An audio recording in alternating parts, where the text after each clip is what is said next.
Good morning. We have in our midst Dr. Yatin Mehta, Chairman of Medanta, the Medicity Institute of Critical Care. Doctor, we welcome you to Natco Pharma Specialty Criticon 2024 studio, and we look forward to your advice for the young generation doctors in the space of critical care associated with antibacterial resistance. My very first question to you is, how do you foresee the changes in critical care management?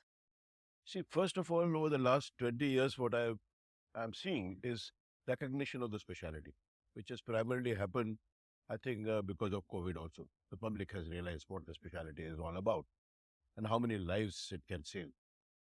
Secondly, what has happened is the training of critical care was non-existent 25 years back when we started it with National Board, and now the Indian Society of Critical Care is playing a very important role in several courses about critical care for different levels of doctors, from junior doctor till the senior most doctor. So these degrees are now available, and which are some of them are recognized, and therefore we know what sort of specialist is supervising the younger doctors. So the training is modular training. We have workshops, annual and regular regional workshops. So training has significantly improved. So critical care has grown with leaps and bounds over the last couple of decades in India. So I think that's a good realization from COVID. My next question to you is, what is your advice to the young ICU doctors to enhance patients' care?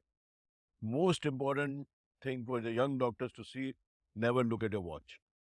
Because when we were training, we never saw a watch. So don't say it's 5 o'clock and I have to go home. Then you might as well become a clerk, 9 to 5, rather than becoming a critical care station. Secondly, money will come, but don't look at the beginning of how quickly I can make the bucks, or somebody is paying me 10,000 rupees more per month and I should move on. Stay in a center where your training is proper. Your foundation should be strong. Only then you will grow, and then you will grow in every term, in terms of recognition, in terms of monetary benefits. So I think the first loyalty is towards your training and towards your patients. Other things will follow. I would say patience with patient. My third one would be, what is the prevalence of carbapenems producing bacteria in your practice, and which is the best treatment that you could suggest? See, worldwide, particularly in India, the carbapenem resistant organisms in the gram-negative sepsis is about 50-60% in most of the hospitals.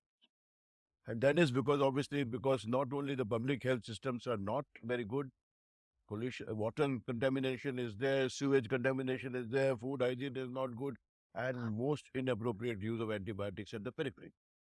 But the story doesn't end there. When the patient comes to a tertiary care hospital, we guys give big lectures to people how to not misuse antibiotics. But when it comes to our own practice, we say 3-4 antibiotics you give to the patient, he is getting better. So that is not the way. I think we have to realize that no new antibiotics in the pipeline for many years to come.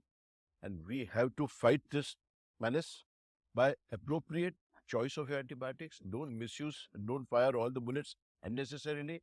So we have actually, we just did a study at my place where we did a CRE screening by a nasal swab of patients who came from high-risk areas, who came from other hospitals who had received antibiotics and so on.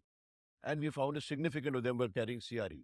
So those patients are immediately isolated, and you know if they get infection, what antibiotic to give. So don't fire all the guns at the same time, but public health, your nursing care, your hand hygiene, these are the things, and inappropriate use of antibiotics should be cut.